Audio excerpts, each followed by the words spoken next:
अस्सलामुअलैकुम, मैं हूं मोहम्मद हारिस। आप देख रहे हैं मेरा यूट्यूब चैनल GPS न्यू बुकनवाल। तो आज की इस वीडियो में जनरल साइंस क्लास 5 जमात पंजम की जो जनरल साइंस है उसका चैप्टर नंबर 5 हम डिस्कस करेंगे। तो इस वीडियो में चैप्टर 5 जिसका उन्वान है physical and chemical changes of matter मुकम्मल और हर टॉपिक को मैं आपके साथ शेयर करूंगा मुकम्मल, आसान, दुरुस्त वजाहत के साथ। तो वीडियो को मुकम्मल लाजमी देखिएगा। और इससे पहले कि हम वीडियो का आगाज़ करें, आप जल्दी से चैनल को सब्सक्राइब करके बेल आइकन पर टैप कर लें ताकि इस जैसी कमिंग वीडियो जब भी मैं अपलोड करूं आप तक बर वक्त पहुँच जाएँ। तो चैप्टर नंबर 4 तक हम हमारी जो तमाम वीडियोस और उनकी जो एक्सरसाइजेज़ हैं वो चैनल पर अपलोड हो चुकी हैं। अभी भी ये एक वीडियो का प्रीमियर चल रहा है रिकॉर्डिंग के वक्त, तो आप ये वो तमाम चैप्टर्स भी चेकआउट कर सकते हैं। तो बिना टाइम ज़ाया किए वीडियो का आगाज़ करते हैं। चैप्टर 5 है हमारे पास, इसका टाइटल है physical and chemical changes of matter. Physical का मतलब होता है तबई या ज़ाहरी, यानी कि किसी की शक्ल के अंदर अगर कोई तब्दीली आएगी तो उसको हम फ़िज़िकल बोलेंगे। एंड और केमिकल का मतलब होता है कीमियाई। चेंजेस तब्दीलियाँ ऑफ मैटर मादा, हर वो चीज़ जो जगह घेरती है, वज़न रखती है, उसको हम मैटर कहते हैं। और तबई और कीमियाई में क्या फ़र्क है ये हम आगे चल के इसको डिटेल से पढ़ेंगे, तो आपको ये सारा टाइटल भी जो है वो अंडरस्टूड हो जाएगा और इसके जो सब टॉपिक्स हैं उनको भी हम बारी बारी देखेंगे। तो टाइटल के बाद हम जब मूव ऑन करते हैं अपने चैप्टर की तरफ, यानी कि चैप्टर नंबर 5, तो सबसे पहले हमारे पास जो टॉपिक आता है ये मैं आपकी स्क्रीन के सामने क्लियर कर लूँ। तो टॉपिक है हमारे पास physical changes observed in everyday life. तो सबसे पहले अगर तो स्टूडेंट्स इस वीडियो को देख रहे हैं तो मैं रिकमेंड करूंगा आप अपने साथ एक कच्ची पेंसिल पकड़ लें। एक किताब के ऊपर आप इस साथ साथ जो मानी मैंने लिख रखे हैं उनको भी, और जो मानी मैं साथ साथ आपके सामने पढ़ूंगा आप उनको भी नोट करें, ताकि वीडियो के बाद सबक की आपको फुली अंडरस्टैंडिंग हो जाए, समझ आ जाए। और जब तक आप इस चैप्टर को जो है समझ कर नहीं पढ़ेंगे आपको एक्सरसाइज के जो सवालात हैं वो भी समझ नहीं आएंगे और आप उनको रट्टा लगाए बगैर याद करने के काबिल नहीं होंगे। तो टाइटल है हमारे पास फर्स्ट हेडिंग में physical changes observed in everyday life. तो जैसा कि मैंने आपको पीछे बताया था कि हमारे टाइटल है कि physical and chemical changes of matter. तो सबसे पहले हम फ़िज़िकल चेंजेस को समझते हैं। फ़िज़िकल का मतलब होता है तबई या ज़ाहरी चेंजेस, तब्दीलियाँ ऑब्ज़र्व्ड जिनको हम देखते हैं, जिनका हम मुशाहिदा करते हैं इन में एवरीडे रोज़मर्रा लाइफ ज़िंदगी में। तो हमारी रोज़मर्रा की ज़िंदगी में कौन सी ऐसी तब्दीलियाँ हैं जिनको हम फ़िज़िकल बोलेंगे, अब हम इसको डिस्कस करते हैं। इन द प्रीवियस ग्रेड, पिछली जमात में वी हैव ऑलरेडी, हम पहले ही रीड पढ़ चुके हैं डैट के आल द सब्सटेंसेस, तमाम अशिया, तमाम जो मादी अशिया हैं, आर मेड ऑफ मैटर, तमाम जो अशिया हैं मतलब कि ऐसी चीज़ें जिनको हम छू सकते हैं, जिनका कोई ना कोई वज़न होता है और जो जगह घेरती हैं, तो इनको हम सब्सटेंसेस बोलते हैं। आर मेड ऑफ मैटर, वो मादे से मिलकर बनती हैं। तो मादे की भी मैंने आपको डेफिनेशन बताई कि जैसे मेरे सामने अभी एक प्लास्टिक का पेन है तो ये प्लास्टिक से मिलकर बना है। इसी तरह लोहे की चीज़ें होती हैं। हर वो चीज़ जो एक जगह घेरती है, उसका वज़न होता है, उसकी प्रॉपर शक्ल होती है, उसको हम मैटर कहते हैं। तो हमारे इर्द गिर्द मादे से बनी बहुत सी जो अशिया हैं वो नज़र आती हैं। मैटर हैज़ मैस, जो मादा होता है उसकी कमियत होती है। मतलब कि अभी मैं आपके सामने एक कप ले लेता हूँ या एक प्लास्टिक का छोटा सा एक बर्तन लेता हूँ, उसके अंदर मैं रेत को भर देता हूँ। अब वो जो रेत होगी वो इसका मैस होगा, और अगर उसको मैं जो है वेट करूँगा तो उसका वज़न होगा। तो मैटर हैज़ मैस, मादे के अंदर कमियत होती है। एंड ऑक्यूपाई स्पेस, और हर जो मादा है वो कोई ना कोई जगह घेरता है, उसको किसी जगह पर रखने के लिए मुनासिब स्पेस की ज़रूरत होती है। The 3 physical states of matter are, तो मादे की हमें जो समझ है वो आ गई कि हर वो चीज़ जो जगह घेरती है और जिसकी वज़न होता है जो मुनासिब शक्ल में होती है उसको हम मैटर कहते हैं। यानी कि उसको हम छू भी सकते हैं, उसको हम महसूस कर सकते हैं, वो जगह घेरती है, उसका वज़न होता है, यानी कि उसके अंदर जो मैस है वो होता है। तो ये हो गया मैटर। मैटर की बेसिकली फ़िज़िकल यानी कि ज़ाहरी तौर पर जो मैटर है वो 3 हालतों में पाया जाता है। पहली है सॉलिड ठोस, लिक्विड माया एंड गैस। यानी कि कोई भी मैटर हो वो 3 हालतों में मौजूद होता है, यानी कि ठोस, माया और गैस। अभी मेरे पास एक पेन मौजूद है। ये बेसिकली जो ज़मीन से ख़ाम तेल निकलता है जिससे हम पेट्रोल बनाते हैं, तो पेट्रोल इसकी ख़ाम तेल की माया शक्ल है, प्लास्टिक उसकी एक ठोस शक्ल है। इसी तरह अगर हम उसको हीट अप करते हैं तो वो गैस भी बन जाता है। ये छोटी सी अभी अंडरस्टैंडिंग है, मज़ीद आगे चलेंगे तो आपको क्लियर होता चला जाएगा। In which the arrangement of particles is different, जिनमें ज़रात की तरतीब मुख्तलिफ होती है। तो जो मैटर है वो छोटे छोटे ज़रात से मिलकर बनता है, और अगर मैटर सॉलिड की शक्ल में हम देख रहे हैं तो उसके अंदर ज़रात की जो अरेंजमेंट है वो अलग होगी। अगर वो माया की शक्ल में है तो उसकी अरेंजमेंट अलग तरह से होगी। ये हम यहाँ पर आके डिस्कस करेंगे। और अगर वो गैस है तो फिर भी उसके जो ज़रात हैं उस मैटर के, उनकी अरेंजमेंट तरतीब अलग तरह से होगी। Here we will study the physical and chemical changes in matter. तो ये हमने छोटा सा इंट्रोडक्शन देखा कि हमारे इर्द गिर्द मादे से बनी चीज़ें मौजूद होती हैं, उनकी 3 हालतें होती हैं, ठोस, माया और गैस। अब हम बाकायदा तौर पर specifically physical changes in matter, मादे में तिबई तब्दीलियाँ, इसको हम पढ़ते हैं। इन फिज़िकल चेंज, तिबई तब्दीली में ओनली अपीरेंस, सिर्फ ज़ाहरी शक्ल of a substance slash matter, मादा की चेंजेस बदलती है, but chemical composition remains the same. लेकिन कीमियाई कंपोजिशन, मुरक्कब या तरकीब, जैसा कि आप कहते हैं ना कि किसी हंडिया को पकाने के लिए एक रेसिपी की ज़रूरत होती है। रेसिपी का मतलब होता है वो जिन चीज़ों से मिलकर वो खाने ने तैयार होना है। तो इसी तरह जो कीमियाई मुरक्कब होता है वो रिमेंस द सेम रहता है। तो फिज़िकल तब्दीलियों में जो मादा होता है उसकी ज़ाहरी शक्ल में ही बस तब्दीली आती है, जबकि उसके अंदर कीमियाई जो मुरक्कब होते हैं वो सेम रहते हैं। अभी आपको इस लाइन की समझ आएगी जब अब हम थोड़ा सा आगे पढ़ेंगे। तो इसके लिए हमें एक सरगर्मी दी गई है, एक्टिविटी 5.1। पहले मैं आपको थोरली इसको रीडिंग करता हूँ, फिर आपको समझ आएगी कि यहाँ पर कीमियाई और ज़ाहरी शक्ल की क्या बात हो रही है। Take 2-3 spoons of salt in a clean beaker और इन एनी डिश। आपने कोई बर्तन ले लेना है या एक बीकर। बीकर बेसिकली ख़ास तौर पर केमिस्ट्री की लैब में एक शीशे का बर्तन होता है जिसे बीकर बोलते हैं। और वो आपसे बोल रहा है कि आपने एक बीकर या कोई भी बर्तन लेके उसमें 2 से 3 चम्मच नमक के डाल लेने हैं। Power half cup of warm water. अब आपने पावर यानी कि डालना है हाफ कप, आधा कप वार्म वाटर, गर्म पानी का, इनटू द डिश। जो अगर आपने डिश लिया कोई भी बर्तन या बीकर, उसके अंदर आपने पानी डाल देना है हाफ कप, जो कि गर्म होना चाहिए, warm. And keep it steering, और आपने उसको, जैसा कि आपको ये नज़र आ रहा होगा, आपने उसको हिलाते रहना है।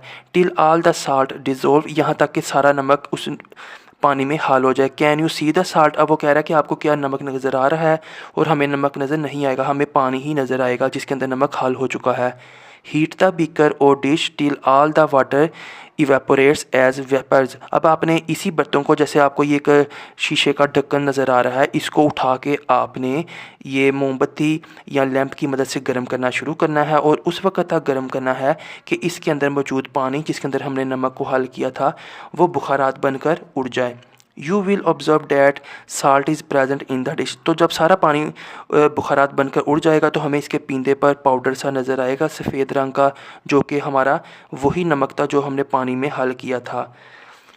आप ये स्टेप्स देख सकते हैं। डिज़ोल्विंग साल्ट इन वाटर, पानी में नमक को हल किया। बॉयल वाटर, पानी को उबाला यहाँ तक कि पानी सारा उड़ गया और हमें ढक्कन के अंदर या डिश के अंदर लेफ़्ट ओवर साल्ट, नमक बचा हुआ दिखाई देने लगा। The dissolving of salt in water is a physical change. नमक का पानी में हल होना एक तबई तब्दीली है। ये फ़िज़िकल चेंज की जो बात हो रही थी, अब आपको समझ आ गया होगा कि जब हमने नमक को पकड़ा और पानी में हल कर दिया तो नमक एक तरह से गायब हो गया, हमें नमक कहीं पे नज़र नहीं आया। It only changes the state of matter.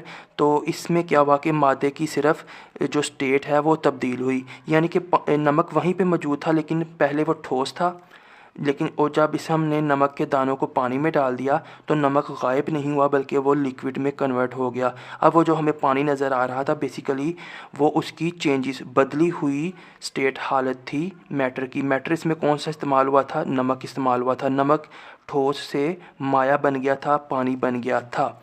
But matter having new properties, लेकिन मादा हैविंग रखते हुए न्यू प्रॉपर्टीज़, नई खसूसियात, इज़ नॉट फॉर्म्ड, यानी कि जो तो आगे जो ये लाइन है हमारे पास, but matter having new properties is not formed.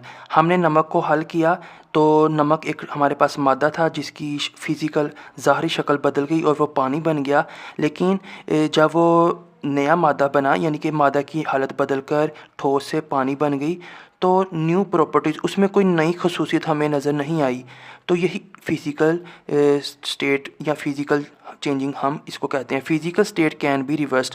अब वो कह रहा है कि फ़िज़िकल जो स्टेट होती है वो हम रिवर्स उलट भी कर सकते हैं, यानी कि जैसे अभी हमने नमक से पानी बनाया, पानी में हल करने के बाद, तो वो कह रहा है इसको हम उलट भी कर सकते हैं, यानी कि रिवर्स भी कर सकते हैं, यानी कि इस पानी की मदद से हम दोबारा नमक भी बना सकते हैं। तो नेक्स्ट इसी चीज़ को बताया गया है, यू सा इन द एक्टिविटी, आपने सरगर्मी में देखा कि that after the evaporation of water, पानी की इवेपोरेशन बुखारात बनने के उड़ने के बाद, as vapours salt remains there, नमक वहाँ पर मौजूद रहा। तो बेसिकली सारे सरगर्मी का क्या मफहूम है कि आपने नमक को पानी में हल किया, नमक ठोस था, वो पानी बन गया, यानी कि उसकी जो फिज़िकल चेंजिंग थी वो हमने ऑब्ज़र्व कर ली कि उसकी एक हालत ठोस थी और फिर वो बदल के लिक्विड पानी बन गई। तो हमने फिर ये सीखा कि उसके अंदर कोई नए ख़वास नहीं थे, नमक भी नमकीन था और वो पानी भी नमकीन है, उसके अंदर कोई ख़ास तब्दीली नहीं आई, बस शक्ल चेंज हुई। फिर हमने सीखा कि इसको हम उलट भी कर सकते हैं। तो हमने इसी नमक वाले पानी को जब दोबारा से हीट किया, गर्म किया, तो पानी उड़ गया और जो नमक हमने शुरू में डाला था वो नमक बाकी बच गया। तो हम फ़िज़िकल जो चेंजेस होती हैं उसके अंदर हम जो काम करते हैं वापस उसको उलट करके अपने स्टार्ट वाला जो मैटर की हालत होती है वहाँ तक पहुँच जाते हैं। उम्मीद है आपको इसकी समझ आ गई होगी। फिर भी कोई चीज़ कन्फ्यूज हो तो आप जो है मुझे कमेंट सेक्शन में पूछ सकते हैं। तो फिज़िकल चेंजेस को समझने के लिए हम एक दूसरी मिसाल लेते हैं। Take a soft drink aluminium can, हम एक सोडा बोतल का एलुमिनियम वाला कैन लेंगे, then crush it with a hammer, फिर हमने हथौड़े की मदद से इसको कुचल देना है, क्रश कर देना है। Have you observed any change, तो क्या आपने कोई तब्दीली देखी? इट हैज़ ओनली स्क्वीज्ड, ये सिर्फ पिचक गया है, यानी कि ये सिर्फ दब गया है। इट्स शेप हैज़ चेंज, इसकी शक्ल बदल गई है। इन योर ओपिनियन, आपकी राय में, what type of change is this, ये कौन सी किस what type of change is this, तो ये जो तब्दीली है ये किस टाइप की है, ये किस किस्म की तब्दीली है। वो बात कर रहा है कि ये फ़िज़िकल चेंज है या फिर केमिकल चेंज है। बेसिकली अभी हम फ़िज़िकल चेंज को डिस्कस कर रहे हैं, तो ये फ़िज़िकल चेंज है जिसके अंदर इसकी सिर्फ शक्ल तब्दील हुई है, जैसा कि नमक की शक्ल बदल के पानी बन गई थी और हम पानी को दोबारा से कन्वर्ट कर दिया नमक में। तो has the aluminium change into a new matter, तो ये एलुमिनियम किसी भी नए मैटर में तब्दील नहीं हुआ, सिर्फ इसकी शक्ल चेंज हुई है। और अगर हम इसको थोड़ी सी कोशिश करें तो हम इसको पहले वाली शक्ल में भी ला सकते हैं। अगरचे वो काफ़ी ज़्यादा टफ़ होगा नमक के मुकाबले में, लेकिन फिर भी हम इसके अंदर कोई रॉड वगैरह डालकर इसको सीधा कर सकते हैं, हवा की मदद से प्रेशर डालकर इसको पहले वाली शक्ल में ला सकते हैं। तो ये भी फ़िज़िकल चेंज की एक दूसरी मिसाल थी। 5 का मतलब यहाँ पर चैप्टर 5 है और पॉइंट 2 का मतलब है कि हमने चैप्टर 5 की दूसरी सरगर्मी को सक्सेसफुली समझ लिया। तो नेक्स्ट हमारे पास changes in states of matter, मादा की हालतों में तब्दीलियाँ। अब हम 5.3 एक मज़ीद जो है सरगर्मी को करेंगे और होपफुली इसकी मदद से भी हम यही सीखेंगे कि फ़िज़िकल चेंज यानी कि तबई तब्दीली क्या होती है। हीट सॉलिड वैक्स इन आ बीकर और डिश, बेसिकली जो यहाँ पर मैंने बीकर की बात की थी, अब ये वो बर्तन है जो केमिस्ट्री की लैब में आप देख सकते हैं। इसको मैं आपको जूम करके भी दिखा देता हूँ, तो ये आप अपनी बुक पे भी चेक कर सकते हैं। ये शीशे का बर्तन होता है जिसके ऊपर आग का असर नहीं होता, यानी कि आग इसको डैमेज नहीं करती। तो हमने बेसिकली जो मोमबत्ती होती है उसकी मोम को ले लेना है जो कि सॉलिड होती है, हमने उसको बीकर में या फिर डिश में, ये जो ग्रीन कलर का था इसे डिश बोलते हैं और ये जो है हमारे पास ये बीकर है। तो हमने इसके अंदर मोम को डाल लेना है। व्हाट डू यू ऑब्जर्व, आपने क्या देखा? हमने ये देखा कि एक सॉलिड शक्ल का मैटर बीकर में मौजूद है। द वैक्स मेल्टेड, अब क्या होगा कि जब हमने आग जलाई तो वैक्स जो है मेल्टेड पिघल जाएगी। आप ये अल्फाज मनी साथ साथ लिखते जाएँ। एंड बिकेम लिक्विड, तो मोम पिघल कर जो है लिक्विड यानी कि माया बन जाएगी, पानी जैसी हो जाएगी। Power the melted wax in a dish, अब वो कह रहा है कि आपने इस पिघली हुई वैक्स को एक डिश में डाल लेना है। एंड लेट इट कूल, और इसे ठंडा होने देना है। What change do you see, आपने कौन सी तब्दीली देखी? द वैक्स फ्रीजेज, जो वैक्स थी वो फ्रीजेज, वो जम गई। ऑन कूलिंग, ठंडा होने पर। And changes to solid again, और दोबारा से वो सॉलिड हो गई। यानी कि हमने गर्म किया तो वो पिघल गई, और जब इसको ठंडा किया तो वो दोबारा से जमकर पहले जैसी ठोस हालत में वापस आ गई। हर मैटर 3 हालतों में होता है, ठोस, माया और गैस। फिज़िकल तब्दीली में हम किसी 2 शक्लों को पकड़ के अगर आपस में तब्दील करना चाहें तो कर सकते हैं। जैसे ठोस से हमने माया बनाया, माया से वापस ठोस बन गया। तो इस तब्दीली को, इस चेंज को, the changes that occurred in wax is related to the physical state of matter, तो ये जो तब्दीली हुई है ये भी फ़िज़िकल यानी कि तबई तब्दीली ऑफ मैटर, मादा की। तो ये मादा की तबई तब्दीली की हमने तीसरी मिसाल पढ़ी। पहले हमने नमक वाली पढ़ी, उसके बाद हमने कैन वाली पढ़ी, और अब हमने एक सॉलिड और फिर लिक्विड, और लिक्विड से वापस सॉलिड, ठोस से माया, माया से वापस ठोस, वैक्स का बनना। ये भी फिज़िकल चेंज ऑफ मैटर की एक मिसाल थी। यानी कि इसके अंदर जो नई चीज़ बनी उसके अंदर अपनी कोई अलग से नई खसूसियत नहीं थी, पहले वाली ही खसूसियात थी। और दूसरी बात, हम इससे वापस उसकी असल शक्ल यानी कि पुरानी शक्ल को वापस लौटा सकते थे इन तीनों मिसालों में। Processes involve in changes in states of matter, तो जब हम किसी मादे की स्टेट्स हालत को चेंजेस तब्दीलियाँ लाते हैं तो इसमें कौन से अवामिल होते हैं। बेसिकली इस टॉपिक को शुरू करने से पहले हमें ये समझना चाहिए कि हर मादे के अंदर उसके जो सब्सटेंसेस होते हैं, जो ज़रात होते हैं, वो अगर तो वो सॉलिड है तो बिल्कुल साथ साथ जुड़े होते हैं। ये ऐसे ही जैसे एक बड़ी सी दीवार है जो छोटी छोटी ईंटों से मिलकर बनती है। हर ईंट अपने साथ जुड़ेगी, फिर वो एक दीवार को बनाएगी। तो सॉलिड, लिक्विड और गैस के अंदर चूँकि कोई भी, अभी ये मैंने आपके सामने एक पेन को पकड़ रखा है, अगर हम इसको माइक्रोस्कोप में देखें तो ये भी छोटे छोटे ज़रात से ही जुड़ने से, जैसे कहते हैं कतरा कतरा मिलकर दरिया बनाता है, इस तरह हर, चाहे सॉलिड हो, चाहे लिक्विड हो, चाहे गैस हो, हर हालत में मादा अपने ज़रात से ही मिलकर बनता है। तो अभी हम बारी बारी इन ज़रात की आपस में जो जुड़ने की शक्लें हैं उनको समझेंगे। तो शुरू करते हैं। You have seen in activity 5.3, हमने इस 5.3 एक्टिविटी में देखा that the physical state of matter changes on heating, तो के मादे की जो ज़ाहरी शक्ल थी चेंजेस बदल गई ऑन हीटिंग, गर्म करने पर। यानी कि जो सख्त हार्ड सॉलिड वैक्स मोम थी वो हीट करने पर, गर्म करने पर चेंजेस बदल गई, यानी कि वो लिक्विड बन गई, पानी जैसी हो गई, पिघल गई। और कूलिंग, और फिर ठंडा करने पर भी वो दोबारा बदल गई, और बदलने के बाद लिक्विड से दोबारा वो ठोस हो गई, सॉलिड हो गई। During the changes in the state of matter following processes occur, अब हम इसी प्रोसेस को, यही हमारा बीकर है जिसके अंदर हमने मोम डाली है, 3 स्टेप्स में हम इसको पढ़ेंगे कि ये सारा प्रोसेस कैसे हुआ, ये फ़िज़िकल चेंज थी, ये कैसे सरंजाम हुई, इसको हम पढ़ते हैं। सबसे पहले मेल्टिंग, बीकर नज़र आ रहा है, इसके अंदर सॉलिड है क्योंकि जो वैक्स है जो हम बाज़ार से मोमबत्ती लाते हैं वही मोम इसके अंदर डाल रखी है और वो बिल्कुल जमी हुई है। तो मोमबत्ती जिन छोटे छोटे ज़रात से, पार्टिकल से, सब्सटेंसेस से मिलकर बनती है वो अभी आपस में जुड़े हुए हैं और ये सॉलिड है। The process of change of solid state into liquid state by absorption of heat is called melting. तो मेल्टिंग, पिघलना, पिघलने से क्या मुराद है कि सॉलिड स्टेट जो ठोस हालत होती है किसी भी मैटर या मादे की, इनटू लिक्विड स्टेट वो पिघली हुई माया हालत में बदल जाती है।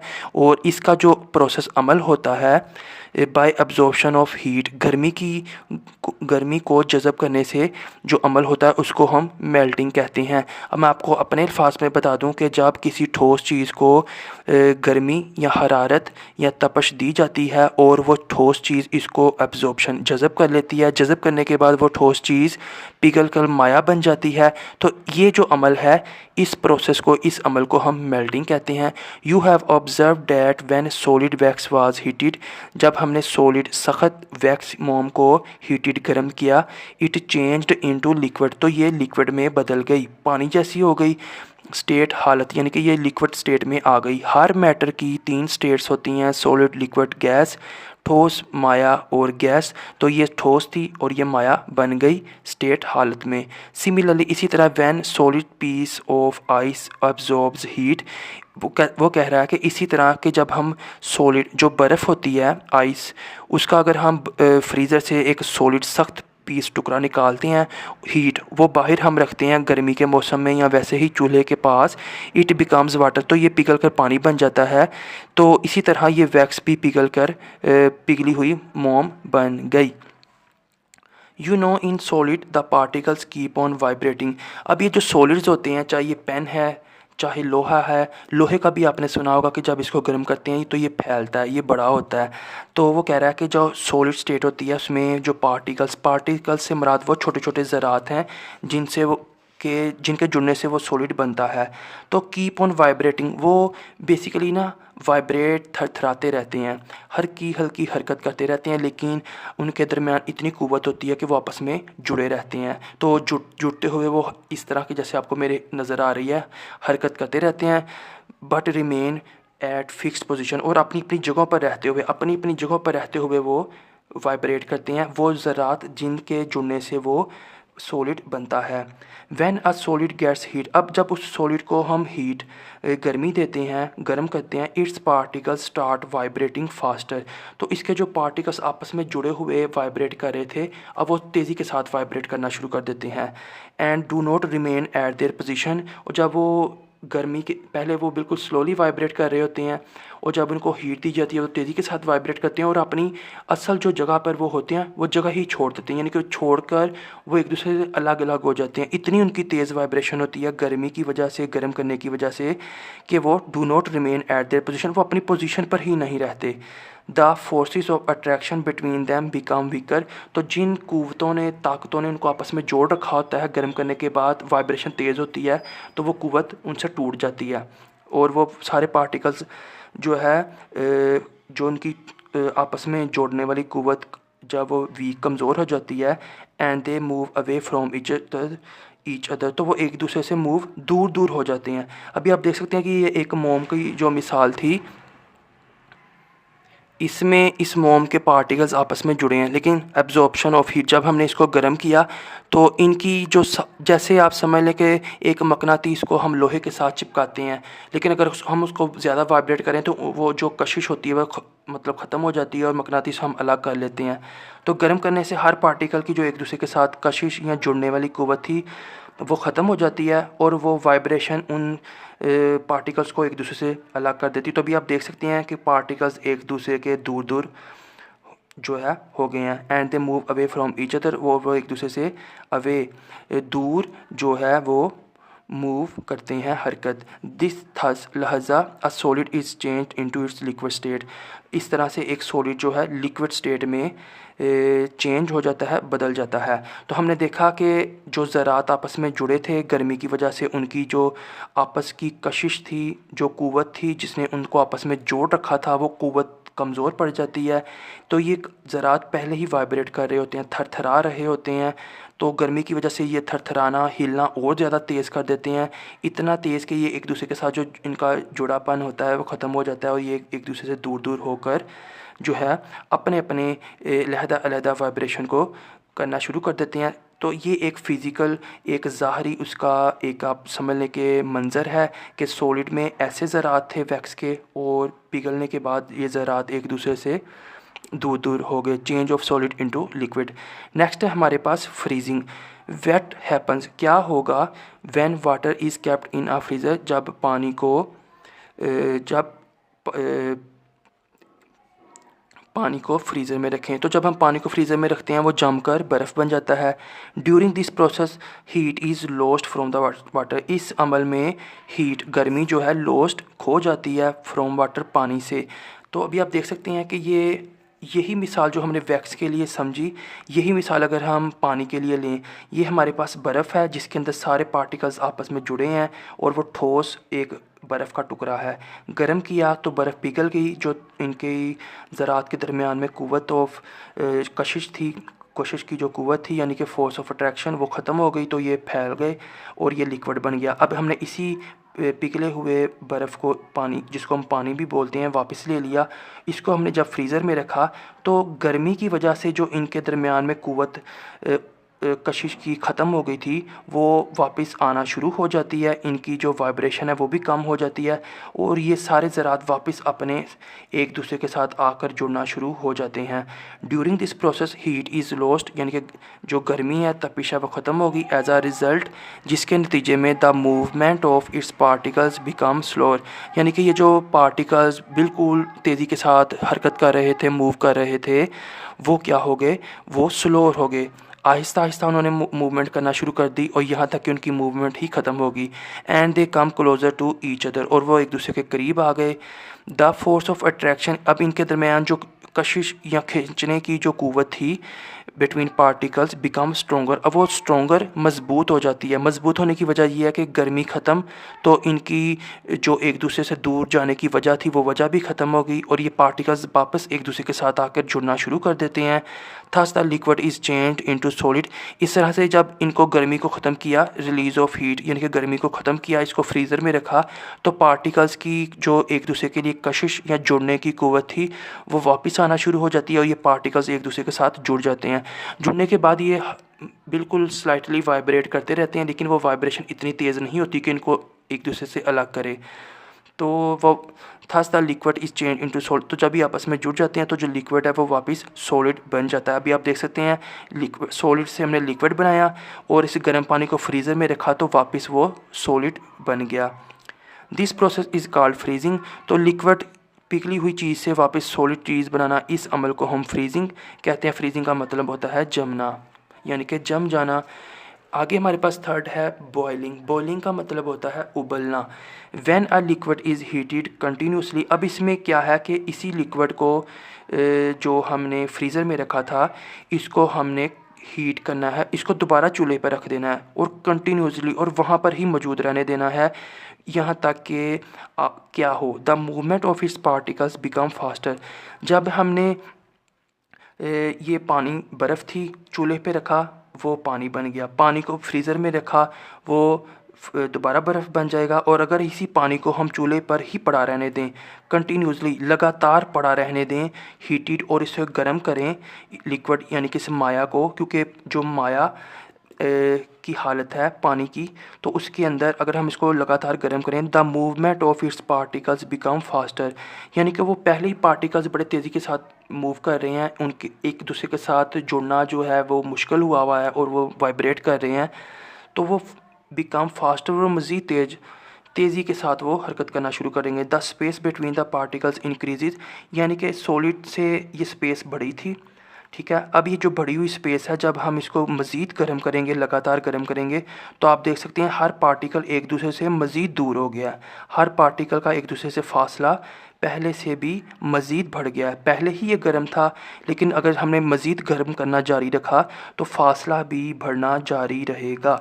The space between the particles increases, तो ये जो पानी के ज़रात थे वो, उनकी जो आपस में स्पेस यानी कि जगह थी दरमियान में, वो बढ़ना शुरू होगी, दूरी बढ़ना शुरू होगी। Due to this the liquid is change to vapours और गैस।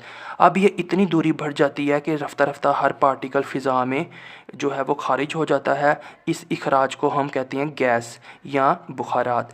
आप उबलते हुए ये पानी के ऊपर अगर हाथ रखेंगे और हाथ को पीछे करेंगे तो आपके हाथ के ऊपर नन्हे नन्हे पानी के कतरात, बिल्कुल आप समझ लें कि माइक्रोस्कोपिक, जिसको आप नमी भी कहते हैं, महसूस होगी। ये नमी आहिस्ता आहिस्ता इस बीकर से निकलती रहेगी यहाँ तक कि ये बीकर खाली हो जाएगा और फ़िज़ा के अंदर जो आपको ये धुआं या भाप नज़र आती है, इसी को हम कहते हैं गैस या बुखारात। तो ड्यू टू दिस, यानी कि लगातार गर्म करने की वजह से, due to this the liquid is change to vapours और गैस, तो जो माया है वो बुखारात या गैस में बदल जाता है। This process is called boiling. तो माया का, पिघली हुई चीज़ का हद से ज़्यादा गर्म करने पर बर्तन से बुखारात बनकर उड़ जाना, गैस की शक्ल में या वेपर्स बुखारात की शक्ल में, ये वाला जो प्रोसेस होता है इसको हम बॉयलिंग कहते हैं। तो मेल्टिंग, फ्रीजिंग, बॉयलिंग ये वो अवामिल हैं जो शामिल होते हैं किसी भी मादा की जो स्टेट्स या हालत है उसमें तब्दीलियों में। तो जब भी कोई ठोस माया बनेगा या माया ठोस बनेगा या माया गैस बनेगा, उसके पीछे इन्हीं 3 जो अवामिल में से कोई जो प्रोसेस है वो हमें देखने को मिलेगा। तो नेक्स्ट हम पढ़ते हैं इवेपोरेशन। इवेपोरेशन क्या चीज़ है ये हम समझने की कोशिश करते हैं। तो इवेपोरेशन बेसिकली जो है उर्दू में से बुखारात कहते हैं। अब ये बुखारात का क्या मतलब है?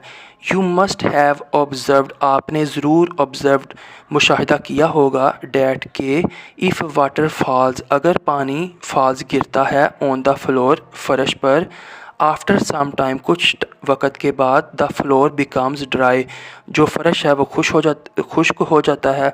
यानी कि वगैरह आपने देखा होगा अक्सर कि फ़र्श पर जब पानी गिरता है थोड़ी देर बाद जब हम देखते हैं वो पानी फ़र्श पे मौजूद नहीं होता, फ़र्श खुश्क हो जाता है।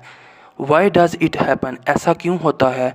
फ्रॉम वेट सरफेसिस, गीली सतहों से, वाटर पानी, कंटिन्यूसली लगातार, मूव्स हरकत करता रहता है, इनटू द सराउंडिंग एयर, इर्द गिर्द की हवा में।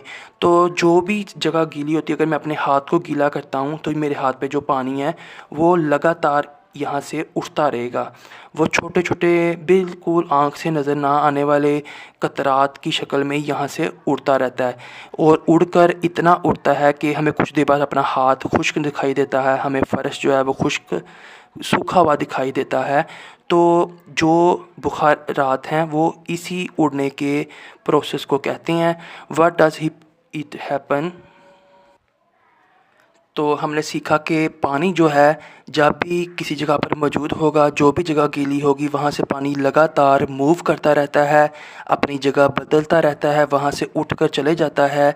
कैसे जाता है? पानी के बिल्कुल नन्हे नन्हे कतरा जो हमें आँख से नज़र नहीं आते उनकी शक्ल में वो वहाँ से उड़ जाता है। तो दिस प्रोसेस अकर्स कंटिन्यूसली, ये जो अमल है ये लगातार अकर्स होता रहता है, फ्रॉम द सरफेसिस, सतहों से, ऑफ कैनाल्स, नहरें, लेक्स, झीलें, रिवर्स, दरिया, एंड ओशंस, समंदरों, एट्सट्रा वगैरह वगैरह। तो ये चाहे नहरें हों, झीलें हों, दरिया हों या समंदर हों, इनकी सतह चूँकि ऑलरेडी गीली होती है बल्कि यहाँ पे पानी होता है, तो वो हमें बताना ये चाह रहा है ऑथर कि इन सारी जगहों से भी पानी जो है आहिस्ता आहिस्ता बुखारात बनकर उड़ता रहता है। अभी आपको ये पानी नज़र आ रहा होगा और ये हल्का हल्का आपको धुआं सा नज़र आ रहा होगा जो कि बुखारात हैं, इसी पानी से उड़कर वो फ़िज़ा में शामिल हो रहे हैं। अब बुखारात के बनने का इन्हिसार गर्मी पर होता है।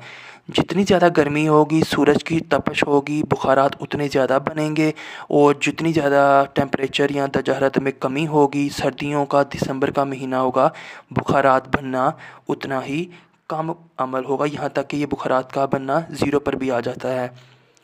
तो हमने क्या सीखा था? चेंज ऑफ वाटर, पानी की तब्दीली इनटू वाटर वेपर्स, भाप में, इज़ कॉल्ड इवेपोरेशन, इसको बुखारात कहते हैं। जब पानी भाप बनकर उड़ जाता है, वही भाप जो आप देगची के ऊपर हाथ रखते हैं और अपने हाथों पर यानी कि आप किसी देगची में पानी को गर्म कर रहे हैं और उसके ऊपर अपना हाथ रखते हैं, आपको अपने हाथ पर या हाथों पर जो नमी महसूस होती है उसको भाप बोलते हैं। ये वो भाप थी जिसने उस बर्तन से पानी की मिकदार को कम कर दिया, पानी उस बर्तन से मूव हो गया फ़िज़ा में और इस मूवमेंट को जो कि भाप की शक्ल में होती है हम बुखारात कहते हैं। This process also takes place from the snow surface, तो बर्फ़ानी जगहों से भी ये अमल होता है अगरचे वो थोड़ा स्लो होता है, and from the leaves of plant, और ये जो पौधों के पत्ते होते हैं, पत्ते ऑफ प्लांट्स, पौधों के, उनसे भी एवेपोरेशन का अमल जो है वो लगातार जारी रहता है। अब हम एक नया अमल पढ़ते हैं, कंडेंसेशन। कंडेंसेशन क्या होता है कि when you drink cold water जब आप ठंडा पानी पीते हैं और कोल्ड ड्रिंक या कोई भी ठंडा शरबत या पीने वाला जो भी जूस वगैरह है पीते हैं, इन अ गिलास में you see water drops at the external surface of the glass. तो वो हमें ये कहना चाह रहा है, जब हम किसी गिलास में पानी पीते हैं तो उस गिलास के अंदर पानी होता है, लेकिन उस गिलास के बाहर भी नमी और पानी के नन्हे नन्हे कतरे बनना शुरू हो जाते हैं, जो कि स्लाइड करते रहते हैं गिलास से नीचे की तरफ फिसलते रहते हैं। फ्रॉम वेयर दीज ड्रॉप्स, अब ये वाले पानी के कतरे जो हैं, फ्रॉम वेयर कहाँ से, दीज ड्रॉप्स ये कतरे ऑफ वाटर पानी के हैव कम आते हैं। अब वो पूछ रहा है कि गिलास के बाहर वो जो कतरे आते हैं वो कहाँ से आते हैं। हमने तो पानी उसके अंदर डाल रखा है और वो गिलास लीक भी नहीं होता। When water vapours present in air touch the cold external surface, हमने अभी सीखा था कि हर वक्त पौधों के पत्तों से, दरियाओं से, हमारे इर्द गिर्द जहाँ जहाँ पानी गिरा होता है वहाँ से पानी बुखारात बनकर हवा में शामिल होता रहता है। और ये जो भाप या बुखारात होते हैं ये हवा में हर वक्त मौजूद रहते हैं, हर वक्त मौजूद रहते हैं। और ये क्यों बनते हैं? ये गर्मी की वजह से बनते हैं, दर्जा हरारत के बढ़ने की वजह से बनते हैं। अब इसको थोड़ा सा आगे हम पढ़ते हैं ताकि आपको क्लियर हो। When water vapours present in air, जब हवा में मौजूद ये बुखारात touch the cold external surface, touch करते हैं कोल्ड ठंडी, एक्सटर्नल बाहर की, सरफेस सतह, ऑफ गिलास की, दे लॉस हीट, तो वो गर्मी को खो देते हैं। तो अभी आपने पीछे क्या पढ़ा था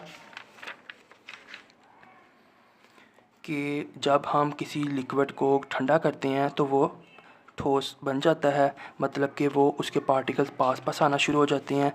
तो इसमें हमने अभी क्या सीखा कि अब वो जो पानी के बुखारात फ़िज़ा में मौजूद थे तो ज़ाहिर सी बात है वो गिलास के पास से भी गुज़र रहे होंगे।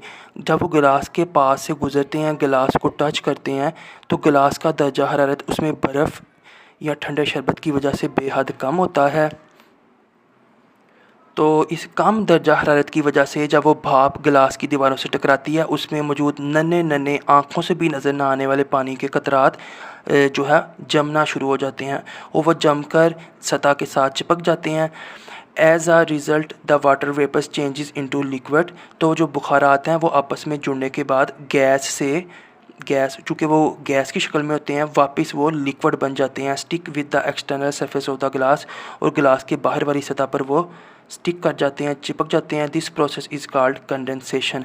अब मैं आपको अपने अल्फाज में ये बताता हूँ कि ये एक हमें मिसाल दी गई है कि वो बुखारात जो फ़िज़ा में मौजूद हैं, क्योंकि आपने देखा था पीछे कि जब पानी को गर्म किया जाता है उनका आपस का फासला पार्टिकल्स का बढ़ जाता है। यही चीज़ पकड़ कर यहाँ पे रखी गई है। अब ये हमारे पास गैस है, तो पानी के बुखारात फ़िज़ा में मौजूद हैं। जब वो गिलास की ठंडी सतह के साथ टकराते हैं तो ठंडा करने से हमारे पास क्या होता है कि ठंडा करने से जो पार्टिकल्स हैं वो पास आना शुरू हो जाते हैं। तो ये पार्टिकल्स लिक्विड के थे और ये वाले पार्टिकल्स गैस के हैं। लिक्विड में भी पार्टिकल्स दूर दूर होते हैं, लेकिन गैस के अंदर जो पार्टिकल्स हैं वो ज़्यादा दूर दूर होते हैं। तो दूर तो वो होते हैं, और ठंडक का जो अमल है उसका काम ही पार्टिकल्स को एक दूसरे के करीब लाना है। तो इस वजह से गिलास की सतह के साथ जो भाप के पार्टिकल्स हैं जब टकराते हैं तो ठंडा होने की वजह से वो आपस में करीब आना शुरू हो जाते हैं और करीब आकर वो लिक्विड बना देते हैं। लेकिन वो दर्जा हरारत इतना ज़्यादा कम नहीं होता कि वो लिक्विड की बजाय सीधी जो हमारे गिलास है उसके साथ वो बर्फ़ ही बन जाएं। तो वो बर्फ़ नहीं बनते, लिक्विड की शक्ल में चिपक जाते हैं। तो किसी भी गैस का बुखारात का जो है ठंडा होने के अमल से गुज़र कर लिक्विड माया बन जाना कंडेंसेशन कहलाता है। तो आप इसको वीडियो को रिवाइज़ करके देख सकते हैं, या आप इसको जो है एक बार पैराग्राफ को खुद से पढ़ेंगे तो आपको कंडेंसेशन क्लियर हो जाएगा। किसी भी गैस या भाप का ठंडा करने के अमल के दौरान लिक्विड बन जाना कंडेंसेशन कहलाता है।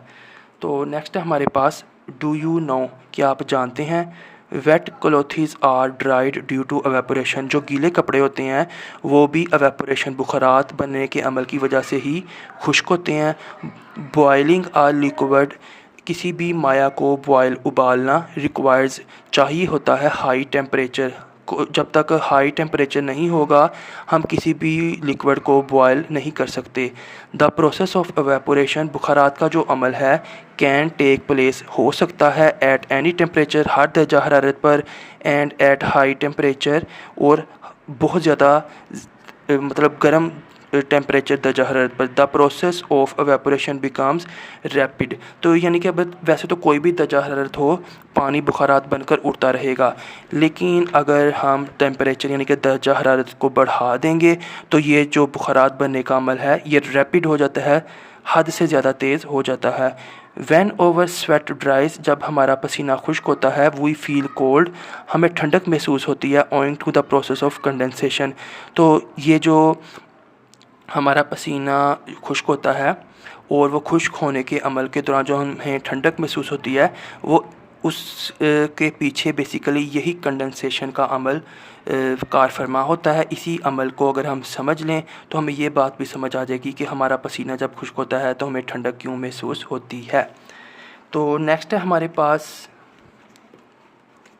नया टॉपिक, डिज़ोल्विंग सब्सटेंसेस इन वाटर, पानी के अंदर अशिया का हल होना। You have observed in activity 5.1, आपने 5.1 सरगर्मी के अंदर ऑब्जर्व्ड यानी कि मुशाहिदा किया था, जिसके अंदर हमने नमक को पानी में हल किया था। डैट के साल्ट डिज़ोल्व्स इन वाटर, जो नमक है वो पानी में हल हो जाता है। व्हेन अ सॉलिड और liquid thing is placed,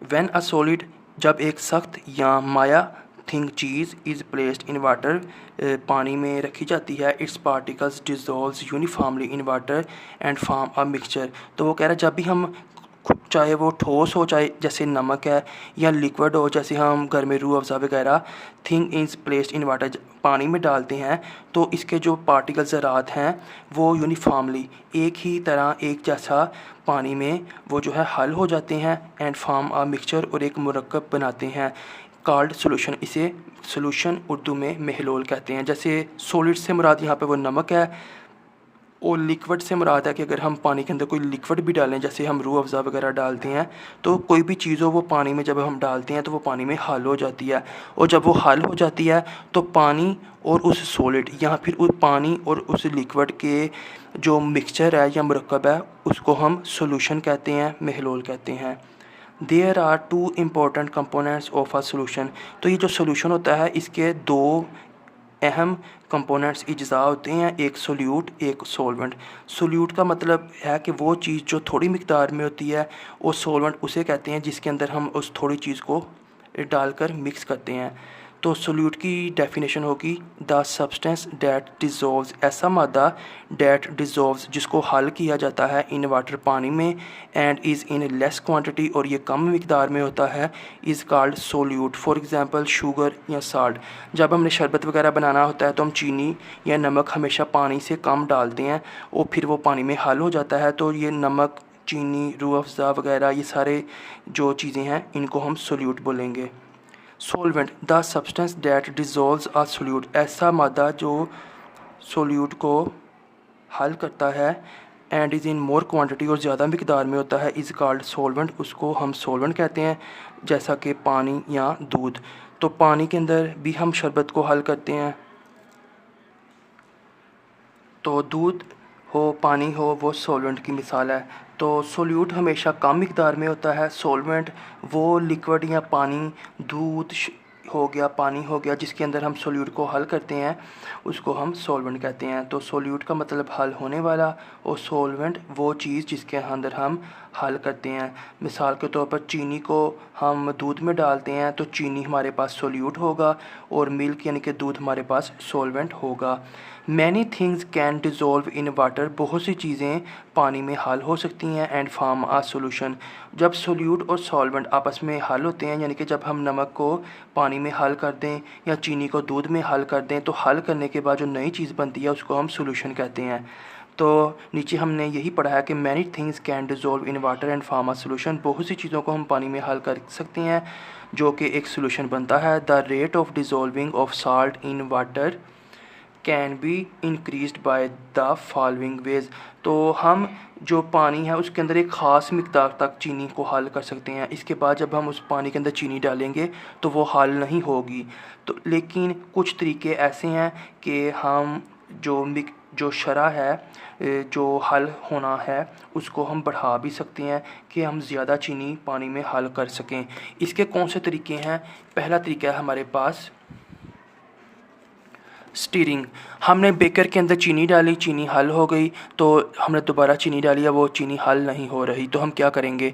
take 2 beakers और गिलासेस। आपने 2 बीकर्स या फिर गिलास ले लेने हैं शीशे के। Mark them A and B. एक को आपने ए बोलना है, दूसरे को आपने बी बोल देना है। Add a spoon of sugar. आपने 1 चम्मच चीनी का, चूँकि चीनी हमारे पास कम होगी तो इसको हम सोल्यूट बोलेंगे। इन बोथ बीकर्स, दोनों बीकर्स के अंदर हमने चीनी डाल देनी है। उनके अंदर हमने पानी पहले से डाल रखा था, पानी अभी हमने नहीं डाल रखा था, तो अब हम डालेंगे। Then pour a cup of water. तो पहले हमने बीकर लिए, बीकर के अंदर हमने 1-1 चम्मच चीनी का डाला, चीनी को हम सोल्यूट कहेंगे। और इसके बाद हमने 1 कप जो है जिसको हम सॉल्वेंट बोलेंगे, पानी ज़्यादा होगा, हमने बोथ बीकर्स, दोनों बीकर्स में डाल देना है। Stir sugar in beaker A with a glass rod. अब जो बीकर ए है इसके अंदर हमने एक गिलास के रोड की मदद से स्टीर यानी कि चीनी को पानी में हल करना है। Do not stir sugar in beaker B. तो बीकर बी के अंदर हमने बस चीनी डाल दिया और इंतज़ार कर रहे हैं कि वो चीनी खुद इसमें घुल कर हल हो जाए। What you observe. तो आपने क्या मुशाहिदा किया? हमने यही मुशाहिदा किया कि जब हमने इसको स्टीर किया, हलाया, तो चीनी जल्दी पानी में हल हो गई। और ये जो चीनी थी इसने कई मिनट बल्कि घंटा लगा दिया खुद ब खुद पानी में हल होने में। In the above activity the dissolving of sugar in such a manner. चीनी का इस तरह से हल होना इज़ कॉल्ड स्टीरिंग। इसको हम स्टीरिंग कहते हैं। When you stir sugar in beaker A it is dissolve faster. जब हमने बीकर ए में चीनी को स्टीर किया यानी कि हलाया, तो जो चीनी थी वो फास्ट तेज़ी के साथ डिज़ोल्व पानी में डिज़ोल्व हो गई, हल हो गई। Whereas the sugar in beaker B के अंदर जो चीनी थी स्लोली वो आहिस्ता आहिस्ता हल हुई। तो अगर हम चाहते हैं कि हम किसी सोल्यूट को किसी सॉल्वेंट में तेज़ी के साथ हल करें, तो पहला तरीका हमारे पास एक्टिविटी 4.4 के मुताबिक ये है कि हम उसको किसी चीज़ की मदद से आपस में स्टीर करें, हलाएं, ताकि वो जल्दी हल हो। If the sugar is not stirred even then it will be dissolve but it will take more time. तो अगर हम स्टीर नहीं भी करेंगे तो चीनी उसमें हल हो जाएगी, लेकिन इसमें बहुत ज़्यादा टाइम लगेगा। चीनी खुद ब खुद पिघलेगी और फिर पानी में शामिल होगी और फिर उन दोनों का सोल्यूशन बनेगा। तो अगर हम टाइम को बचाना चाहते हैं तो हम स्टीरिंग का प्रोसेस कर सकते हैं। तो नेक्स्ट है हमारे पास इंक्रीजिंग टेम्परेचर। अगर हम गर्म करते हैं, दर्जा हरारत को बढ़ाते हैं, फिर भी वो जो चीनी के पानी के अंदर हल होने का अमल है वो तेज़ किया जा सकता है। टेक 2 बीकर्स और गिलासेस। आपने 2 गिलासेस ले लेने हैं, उनके अंदर आपने जो है ए और बी का नाम लिख देना है। Power 1 cup of hot water. अब आपने 1 कप हॉट गर्म पानी का, जिसको पानी को हम सॉल्वेंट बोलते हैं, बीकर ए में डाल देना है। And power a cup of cold water. अब आपने एक ठंडा पानी को हम सॉल्वेंट ही बोलते हैं बीकर बी में। तो बीकर ए में हमने गर्म पानी डाल देना है, बीकर बी में हमने ठंडा पानी डाल देना है। Put a spoon of sugar और sugar cube in both the beakers simultaneously. अब आपने एक ही साथ एक वक्त में दोनों में जो चीनी का टुकड़ा है या चीनी का एक ख़ास मिकदार या क्यूब जो है आपने इसके अंदर फेंक देना है। Observe in beach baker the sugar dissolve quickly. तो आपने मुशाहिदा करना है कौन से बीकर में चीनी जल्दी हल हो गई। तो बेसिकली इसमें हमने यही मुशाहिदा करेंगे कि जिसके अंदर हमने गर्म पानी डाला था वहाँ पर चीनी जल्दी हल होगी, जो ठंडा पानी था वहाँ पर चीनी जल्दी हल नहीं हुई। तो हमने क्या सीखा कि अगर हम दर्जा हरारत को बढ़ाते हैं तो हम किसी भी सोल्यूट को किसी भी सॉल्वेंट में ज़्यादा जल्दी हल कर सकते हैं। तीसरा भी इसमें एक तरीका होता है सोल्यूट को सॉल्वेंट के अंदर हल करने का, वो है decreasing the size of particles. तो जो हमने साइज़ लिया होता है सोल्यूट का, अगर हम उसका साइज़ डिक्रीज़ कर दें, यानी कि अगर हम उसको साइज़ को कम कर दें, ठीक है, तो फिर भी इस अमल को तेज़ कर सकती हैं। टेक 2 बीकर्स और ग्लासेस, आपने 2 ग्लासेस ले लेने हैं। Mark them as A and B, उनको ए और बी का नाम दे देना है। Put a spoon of powder sugar और grains of sugar in a glass A, तो गिलास ए के अंदर आपने चीनी को पीस कर डालना है पाउडर बनाकर। Put a sugar cube in glass B, तो ग्लास बी के अंदर आपने चीनी का एक बड़ा टुकड़ा क्यूब डाल देना है, जिसको हम उर्फिया में मिश्री भी कहते हैं। Now power a cup of water in both the glasses, अब हमने दोनों ग्लासेस के अंदर पानी का एक एक कप डाल देना है। नाउ ऑब्जर्व इन विच गिलास द शुगर विल डिज़ोल्व सून, यानी कि जल्द।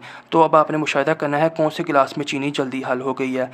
You observe that the powder sugar dissolved quickly whereas the cube of sugar dissolve slowly, तो जो पाउडर करके हमने चीनी डाली थी, चीनी हमारे पास सोल्यूट था, पानी हमारे पास सॉल्वेंट था, तो हमने सोल्यूशन बनाना था दोनों का। तो एक गिलास के अंदर वो जल्दी तैयार हो गया क्योंकि जो सोल्यूट था वो पाउडर की शक्ल में था, उसका जो हमने साइज़ था डिक्रीज़ कम कर दिया था। और बी के अंदर भी चीनी हल होगी, लेकिन वो बहुत ज़्यादा टाइम लगाएगी, और उसकी वजह यह है कि यहाँ पर हमारे पास जो सोल्यूट यानी कि जो चीनी का क्यूब था उसका साइज़ बड़ा था।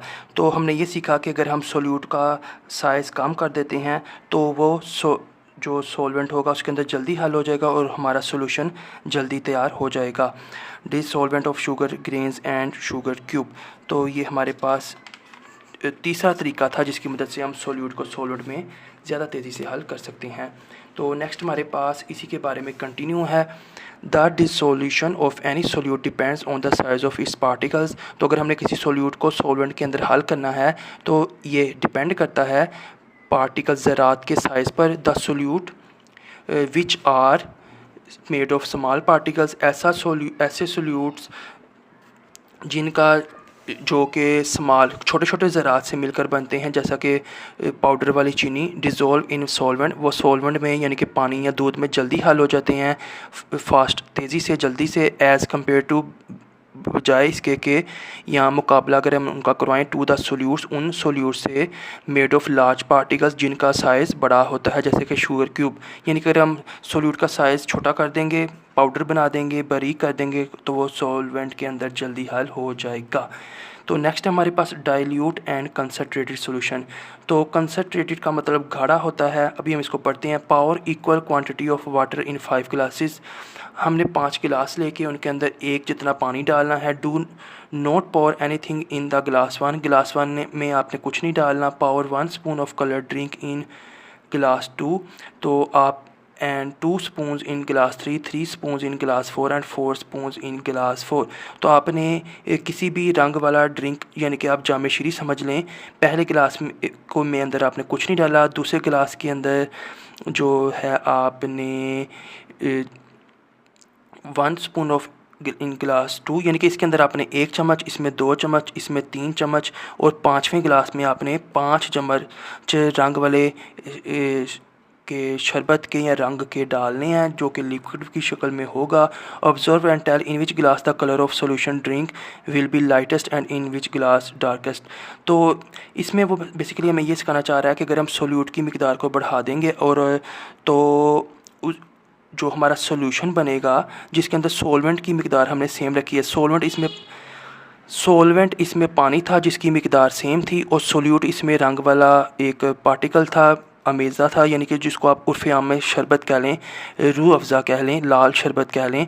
तो लाल शरबत हमारे पास सोल्यूट था। तो हमने ये सीखा कि सोल्यूट की अगर मिकदार हम ज़्यादा बढ़ाएंगे तो उसका जो असर है सोल्यूशन पर वो दिखाई देगा वाज़िया। इसके अंदर ज़्यादा चम्मच सोल्यूट के थे और इसी वजह से इसका रंग गहरा है, इसका कम है, इसका कम है। इसके अंदर हमने सोल्यूट बिल्कुल नहीं डाला, तो ये बिल्कुल शफाफ है। ड्रिंक्स सच एज़ मिल्क, पीने की जो चीज़ें होती हैं जैसा कि दूध, चाय and soft drinks are all solutions, ये सारे सॉल्यूशंस हैं क्योंकि ये कुछ ना कुछ सॉल्यूट्स को अपने अंदर हल करके बनते हैं। चाय के अंदर भी हम पत्ती वगैरह डालते हैं और इसी पत्ती की तरह, इसी शरबत की तरह वो पत्ती भी चाय के रंग का फैसला करती है। दूध के अंदर भी हम चीनी वगैरह डालते हैं। A solution having minor quantity of solute is called dilute solution, तो ऐसा सॉल्यूशन जिसके अंदर हम जो सोल्यूट है वो कम डालते हैं तो वो पतला बनता है, उसको हम डाइल्यूट सॉल्यूशन कहते हैं। A solution having more quantity of solute is called concentrated solution, तो ऐसा सॉल्यूशन जिसके अंदर हम सोल्यूट ज़्यादा डालते हैं उसका जो असर है वो ज़्यादा होता है, तो ऐसे सॉल्यूशन को हम कंसनट्रेटेड सॉल्यूशन कहते हैं। सॉल्यूशन कैसे बनता है? सोल्यूट और सॉल्वेंट के मिलने से। अगर हम किसी सॉल्वेंट में यानी कि पानी में सोल्यूट यानी कि रंग, नमक, चीनी ज़्यादा डालेंगे तो उसका असर भी सॉल्यूशन में ज़्यादा नज़र आएगा। जैसा कि हमने अभी इसमें ज़्यादा शरबत डाला, लाल शरबत, तो इसका रंग आप देख सकते हैं वो ज़्यादा है और उसकी वजह से ये सॉल्यूशन भी गहरा बनेगा। तो ऐसा सॉल्यूशन जिसके अंदर सोल्यूट की मिकदार ज़्यादा हो उसको हम कंसनट्रेटेड सॉल्यूशन कहते हैं, और ऐसा सॉल्यूशन जिसके अंदर सोल्यूट की मिकदार कम हो उसको हम डाइल्यूट सॉल्यूशन कहते हैं। डाइल्यूट का मतलब पतला और कंसनट्रेटेड का मतलब गाढ़ा। नेक्स्ट है हमारे पास chemical changes in everyday life. रोज़मर्रा ज़िंदगी में केमिकल चेंजेस, तो हमने फ़िज़िकल चेंजेस पढ़ लिए, अब हम केमिकल चेंजेस की तरफ भी थोड़ा सा फोकस करेंगे। तो केमिकल चेंजेस का मतलब है कीमियाई तब्दीली, ऐसी तब्दीली जिसको हम रिवर्स नहीं कर सकते। इफ़ यू लुक अराउंड, अगर आप इर्द गिर्द देखें, you will see leaves of plants, branches, vegetables, fruits, papers and pieces of wood। अगर आप इर्द गिर्द देखें तो आपको पौधों के पत्ते, शाखें, सब्जियां, फल, कागज़ और लकड़ी के टुकड़े नज़र आएंगे। These are being decompose gradually, ये रफ्ता रफ्ता डीकम्पोज हो जाते हैं। जैसे कि मतलब कि पत्ते वगैरह जब मिट्टी में गिरते हैं तो वो मिट्टी के साथ मिट्टी हो जाते हैं, कुछ अरसे बाद खुद ब खुद वो मिट जाते हैं, उनका नामो निशान नहीं रहता। You must have seen rusted iron, आपने जंग लगे आयरन, आयरन कहते हैं लोहे को, तो आपने जंग लगे लोहे को भी सीन देखा होगा। गेट्स, लोहे के गेट्स, दरवाज़े और खिड़कियाँ, विंडोज़ एंड अदर थिंग्स, और दूसरी चीज़ें। अब वो कह रहा है कि आपने लोहे जंग लगे लोहे के गेट, दरवाज़े, खिड़कियाँ और दूसरी चीज़ें भी देखी होंगी। Have you इवर thought why this happen, कि आपने सोचा कि ऐसा क्यों होता है। तो इसमें यह हमारे पास के केमिकल चेंजेस इन मैटर, तो ये जो तब्दीलियां हैं इनको हम केमिकल चेंजेस कहते हैं, यानी कि जो उनकी शक्ल को बदल देती हैं। इन केमिकल चेंजेस, कीमियाई तब्दीली में, बोथ, दोनों, अपीयरेंस, ज़ाहर, एंड कंपोजिशन और मरकब ऑफ सब्सटेंस, वो जो मादा होता है, चेंजेस बदल जाते हैं। डिकेइंग, तो केमिकल चेंजेस ऐसी चेंज होती है जिसके अंदर जो हमारा मादा या जो हमारा चीज़ है उसकी जो शक्ल बदलती है, तो उस शक्ल से हम वापस असल वाली शक्ल में नहीं जा सकते। इसके अंदर पहली हमारे पास चीज़ है ज़वाल। डिकेइंग का मतलब होता है बिल्कुल टूट फूट जाना, ख़त्म हो जाना। The remains of dead organisms, मुर्दा जानवरों की बाकियात, एंड वेस्ट और कूड़ा करकट, matter disappear gradually through decomposition, यानी जो मुर्दा जिस्म होते हैं या कूड़ा करकट होता है वो वक़्त के साथ खुद ब खुद जो है डिसअपीयर, गायब हो जाता है। और इस किस थ्रो डिकम्पोजिशन, टूट फूट के अमल के ज़रिए से। हाउ डज दिस हैपन, ये कैसे होता है। You have read about bacteria and fungus, तो हमने पिछले चैप्टरों में पढ़ा था कि बैक्टीरिया और फंगस की वजह से ये होता है। दे ऑब्टेन देयर फूड, वो अपना खाना हासिल करते हैं, by decomposing the dead bodies into simple components. तो जो बैक्टीरिया और फंगस होते हैं वो इन मुर्दा अजसाम को सादा अज्जा में कन्वर्ट करके तो अपना खाना इनसे हासिल करते हैं। This process is called डिकिंग। जैसे कि आपको ये सेब नज़र आ रहा है, ये गलना सड़ना शुरू हो गया है और ये 5 से 10 दिन के बाद हमें नज़र नहीं आएगा। बिल्कुल इसकी जगह पर एक पतला सा छिलका या फिर खाली मिट्टी या कुछ भी नज़र नहीं आएगा। इसी अमल को हम डिकेइंग कहते हैं। इसी तरह आप ये पत्ता देख सकते हैं, इसकी ये जो वेन्स हैं ये हमें नज़र आ रही हैं। तो अभी ये निस्फ़ या निफ्स से ज़्यादा डिके हो चुका है और कुछ अरसे बाद हमें इसका ये पोर्शन भी नज़र नहीं आएगा। तो डिकेइंग का मतलब है कि अब ये सेब जब बिल्कुल गल सड़ जाएगा, ख़त्म हो जाएगा, तो हम वापस इसको असल सही सलामत सेब में कन्वर्ट नहीं कर सकते और इसी चीज़ को हम केमिकल चेंज कहते हैं। बर्निंग, तो डिकेइंग के बाद केमिकल चेंज की दूसरी मिसाल है जलना। द फ्यूल इज़ बर्न, जो हमारे पास फ्यूल होता है इज़ बर्न, जलता है, इन द स्टोव, चूल्हे में, टू कुक फूड। तो जो हम चूल्हे में, चाहे वो कुदरती गैस हो उसे भी हम फ्यूल कहते हैं, चाहे मिट्टी का तेल हो उसे भी हम फ्यूल कहते हैं। तो जब वो चूल्हे में जलता है, cook food, to cook food, खाने को पकाने के लिए, तो इसको हम बर्निंग यानी कि जलना कहते हैं। व्हेन द फ्यूल बर्न्स, जब फ्यूल जलता है, तो जब फ्यूल जलता है चाहे कुदरती गैस हो तो हम चूल्हे में नीले रंग की आग देखते हैं, चाहे वो एक माचिस की तीली हो जिसके ऊपर ये सल्फ़र एज अ फ्यूल काम करता है। जब ये जलता है तो हम इसके ऊपर भी जो है शोला देखते हैं। Then you can see the flame, तो हम शोला देखते हैं। The flame develops during combustion reaction, तो ये जो शोला है ये जलने के अमल के दौरान डेवलप्स बनता है।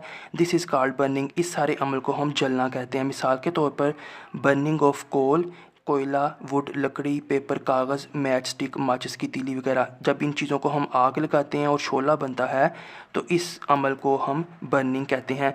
तो बेसिकली ये जो बर्निंग यानी कि जलना है ये भी एक केमिकल चेंज की मिसाल है। ये माचिस की तीली जब जलकर ख़त्म होकर बिल्कुल ब्लैक हो जाएगी तो उससे हम वापस इसको दोबारा माचिस की तीली को तैयार नहीं कर सकते। जैसे एक बर्फ़ पिघल जाए तो उसको हम फ्रीज़र में रख कर दोबारा बर्फ़ बना सकते हैं और बर्फ़ को दोबारा चूल्हे पर रख कर पिघला कर हम पानी बना सकते हैं। तो ये फ़िज़िकल चेंज है जिसमें शक्लें वापस असल में बदली जा सकती हैं। लेकिन ये सेब का गल सड़ जाना, आग का लगना और ये सारी जो मिसालें हैं, पत्ते का गल सड़ जाना, ये केमिकल चेंज की मिसालें हैं जिनमें हम असल की तरफ वापस लौट नहीं सकते। इसी तरह हमारे पास एक और मिसाल केमिकल चेंज की रस्टिंग है। रस्टिंग का मतलब होता है जंग लगना।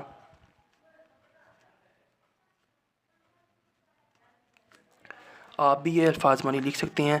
तो इसकी एक छोटी सी एक्टिविटी है 5.8 चैप्टर 8 की 5 की 8वीं सरगर्मी। Take 3 test tubes and mark them A B and C. 3 test tubes आपने लेनी है, उनको आपने ए बी सी का नाम देना है। Take water in test tube A and put a nail in it. आपने पहली टेस्ट ट्यूब के अंदर पानी डालना है। पानी के अंदर आपने एक नेल यानी कि कील को डाल देना है। नेल का मतलब कील। Take boiled water in test tube B and put a nail in it. अब आपने बी के अंदर आपने उबला हुआ पानी डालना है और इसके अंदर आपने एक कील डाल देना है। Then put few drops of oil on it. अब आपने इस उबले हुए पानी, गर्म पानी के ऊपर तेल के कतरे डाल देने हैं और ये हमारे पास एक तेल की तह नज़र आ रही है। Dry test tube C properly, और सी को आपने मुकम्मल खुश्क कर लेना है, इसके अंदर पानी नहीं होना चाहिए। And put a nail in it, और इसके अंदर हमने एक कील को रख देना है। Seal the mouth of 3 test tubes with a cork. ये लकड़ी का एक टुकड़ा है जिसे कॉर्क कहते हैं। तो हमने तीनों टेस्ट ट्यूब्स का मुंह बंद कर देना है। And leave them for a few days, और कुछ दिनों के लिए हमने उनको लीव छोड़ देना है इन सिमिलर कंडीशन, एक ही जगह पर। In which test tube did the iron nail become brown in colour. तो कौन सी टेस्ट ट्यूब के अंदर जो हमारा कील था उसका रंग ब्राउन हो गया। Why were boiled water and oil drops added in test tube B. तो हमने टेस्ट ट्यूब बी के अंदर ऑयल ड्रॉप्स को क्यों डाला और उबला हुआ पानी क्यों डाला। In which test tube was the change in colour of the nail was not possible. और कौन सी टेस्ट ट्यूब में हमारे पास कील का रंग जो है वो नहीं बदला, उसके बदलना मुमकिन नहीं था। वाई। तो पहले हम इसको नीचे पढ़ते हैं, फिर मैं आपको इसको भी एक्सप्लेन करता हूँ। इन दिस एक्टिविटी, इस सरगर्मी में, यू हैव ऑब्जर्व्ड, आपने मुशाहिदा किया, that in one of the test tubes the colour of the nail change. इनमें से एक टेस्ट ट्यूब ऐसी थी जिसमें जो नेल का कलर था वो चेंज होके ब्राउन हो गया, और वो थी पहली टेस्ट ट्यूब। इसके अंदर हमारे पास ये एयर, हवा मौजूद है, पानी है, पानी के अंदर ऑक्सीजन है, और इस कील के ऊपर इसी ऑक्सीजन और हवा की वजह से कील के ऊपर जंग लग गया। ठीक है। In this test tube oxygen was present with which reacted with iron. तो इस टेस्ट ट्यूब के अंदर ये जो एयर जिसको हम ऑक्सीजन कहते हैं वो मौजूद थी, उसने आयरन के साथ रिएक्ट यानी कि रिएक्शन किया और इसको जंग लग गया। Due to this reaction the colour of the iron changed. तो इस रिएक्शन की वजह से जो हमारे पास लोहा था, लोहे का कील था, उसका रंग चेंज बदल गया। The change that occurred on the iron due to the action of oxygen and water is called rusting. तो जो तब्दीली होती है आयरन लोहे पर ड्यू टू वजह से एक्शन ऑफ ऑक्सीजन, ऑक्सीजन के जो अमल है, ऑक्सीजन एंड वाटर, ऑक्सीजन और पानी के एक्शन या अमल की वजह से लोहे के ऊपर जो तब्दीली होती है उसे हम रस्टिंग कहते हैं। यानी कि जब लोहे को ऑक्सीजन और पानी के साथ मिक्स किया जाता है तो लोहे को जंग लग जाता है। इन दोनों के अंदर जंग क्यों नहीं लगा? क्योंकि इसके अंदर हमने जब उबला हुआ पानी डाला तो उबले हुए पानी में ऑक्सीजन नहीं होती। हमने इस उबले हुए पानी के ऊपर जब तेल की एक तह लगा दी तो ऊपर टेस्ट ट्यूब में जो ऑक्सीजन थी, ये तेल ने उस ऑक्सीजन को कील तक पहुंचने से रोक दिया। अगरचे ये कील पानी में मौजूद था लेकिन पानी को गर्म करने की वजह से हमने ऑक्सीजन ख़त्म कर दी थी। इसके अंदर भी जंग नहीं लगा और उसकी वजह ये थी कि हमें ऑक्सीजन और पानी दोनों चीज़ें चाहिए। इसमें पानी था लेकिन ऑक्सीजन नहीं थी। अब इसके अंदर ऑक्सीजन मौजूद है लेकिन पानी मौजूद नहीं है। इस वजह से इस टेस्ट ट्यूब के अंदर रखे कील पर भी ज़ंग नहीं लगा। तो ये हमने एक ज़ंग लगना पढ़ा। ज़ंग लगना भी हमारे पास केमिकल चेंज की मिसाल है। To prevent iron from rusting, अब अगर हम लोहे को ज़ंग से बचाना चाहते हैं, इट्स सरफेस इज़ कोटेड, तो हमें इसकी जो सतह है वो कोट करनी पड़ेगी, यानी कि उसको ढांकना पड़ेगा विद पेंट, रंग से, ऑयल तेल से, या फिर क्रोमियम। क्रोमियम भी एक सुरमई रंग की धात होती है। अगर हम इन सारी चीज़ों को लोहे के ऊपर लगा देंगे तो फिर उस लोहे को कभी भी ज़ंग नहीं लगेगा। वजह इसकी मैंने आपको इस एक्सपेरिमेंट एक्टिविटी में बताई। उम्मीद है आपको समझ आ गई होगी। तो नेक्स्ट है हमारे पास difference between physical and chemical changes. तो ये जो तबी, जैसा कि बर्फ़ पिघल के पानी बनती है, पानी को जमाएं दोबारा बर्फ़ बन जाती है। नमक को पानी में हल करें, वो हल हो जाता है। उस पानी को गर्म करें, पानी उड़ जाता है तो नमक वापस आ जाता है, शक्लें वापस लाई जा सकती है। तो ऐसी तब्दीली को फ़िज़िकल कहते हैं। केमिकल चेंज, अगर हम किसी लकड़ी को आग लगाते हैं तो वो ब्लैक कोयला बन जाती है, कोयले से वापस हम लकड़ी को नहीं बना सकते, तो ये केमिकल चेंज है। तो फिज़िकल और केमिकल चेंज में क्या फ़र्क होता है, इसको हम थोड़ा सा पढ़ते हैं। We have already read that there are two types of changes. हमने पहले ही पढ़ लिया कि तब्दीलियों की दो किस्में होती हैं, physical changes and chemical changes, यानी कि तबई तब्दीलियाँ और कीमियाई तब्दीलियाँ। If during a change of any material, अगर किसी मटीरियल में कोई तब्दीली होती है, if non new material is formed, और नया मटीरियल नहीं बनता विद डिफरेंट प्रॉपर्टीज़, नए ख़वास के साथ, then such change is called a physical change. तो बर्फ़ के अंदर पानी जब बनता है तो पानी की प्रॉपर्टीज़ और बर्फ़ की प्रॉपर्टीज़ सेम होती हैं। तो इस वजह से हम ऐसी तब्दीली जिसके अंदर नई कोई चीज़ ना बने, जिसकी नई खसूसियात ना हों, तो ऐसी होने वाली तब्दीली को हम जो है physical is called a physical change, हम फ़िज़िकल तब्दीली कहते हैं। Physical change can be reverse, तो फ़िज़िकल जो चेंज होता है, तबई जो तब्दीली होती है, इसको हम रिवर्स कर सकते हैं, यानी कि वापस इसको हम असल हालत में लेके जा सकते हैं।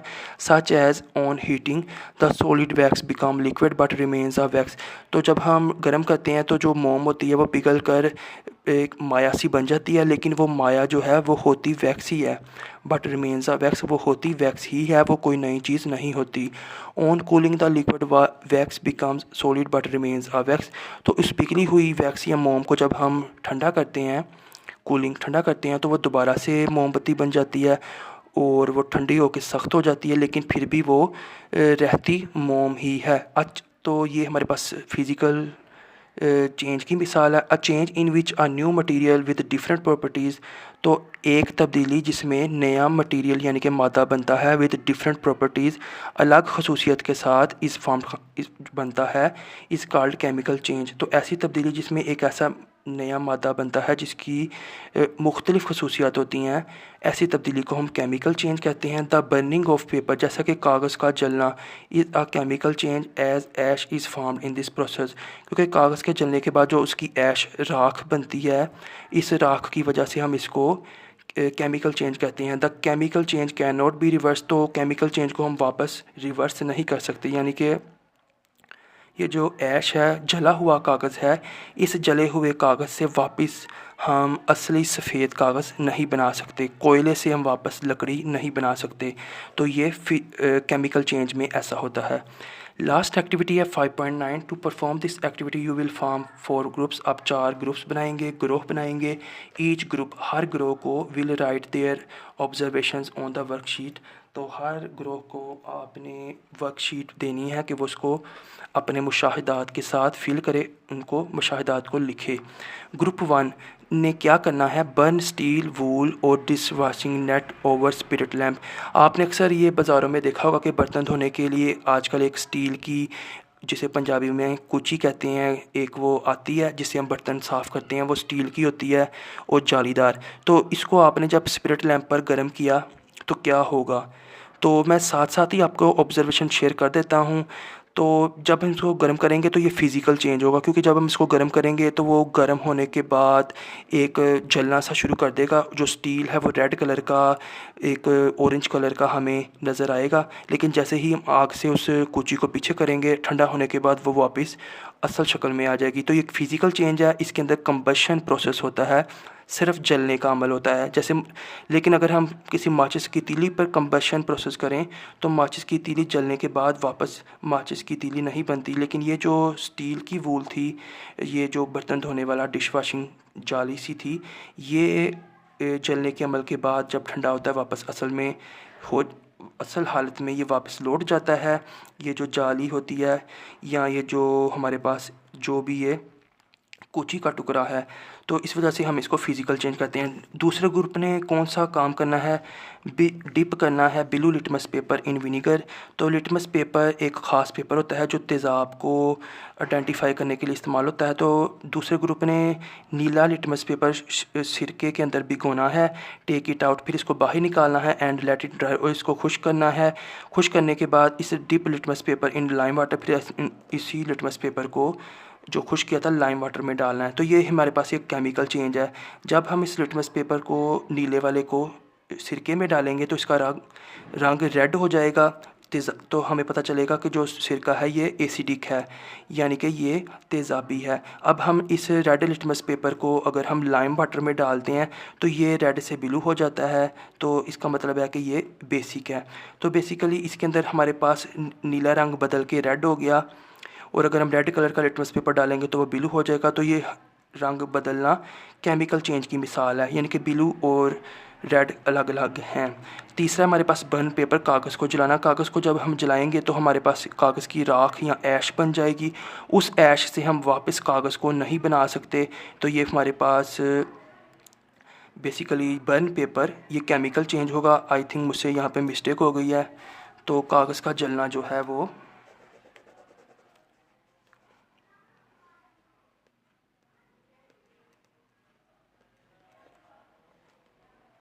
ये हमारे पास केमिकल चेंज होगा। तो आपने केमिकल को फर्स्ट लिख लेना है, take lukewarm milk and mix a spoon of yogurt to make yogurt. तो यहाँ पर हमारे पास दूध में हमने दही डालकर दही बनाना है, जिसको हम जाग भी कहते हैं। तो ये कौन सा प्रोसेस होगा, केमिकल चेंज, यानी कि हम दूध से दही योगर्ट तो बना सकते हैं लेकिन दही से वापस दूध नहीं बना सकते। तो ये केमिकल चेंज होगा। वीडियो काफ़ी ज़्यादा लंबी हो गई है। मैंने पूरी कोशिश की कि हर टॉपिक को जो है खूब अच्छी तरह से आपके साथ शेयर कर सकूं, ताकि आपको एक्सरसाइज करते वक्त जब ये सारे टॉपिक्स क्लियर हों तो आपको कोई मुश्किल पेश ना आए। तो अगर आप एक्सरसाइज की वीडियो देखना चाहते हैं और कमिंग जो चैप्टर्स हैं और अदर जो सब्जेक्ट्स हैं उनकी वीडियोस देखना चाहते हैं तो मेरे चैनल को सब्सक्राइब करके बेल आइकन पर टैप कर लें। मिलेंगे अगली किसी वीडियो में। मैं हूं मोहम्मद हारिस। चैनल को सब्सक्राइब करना ना भूलिएगा। अल्लाह हाफिज़।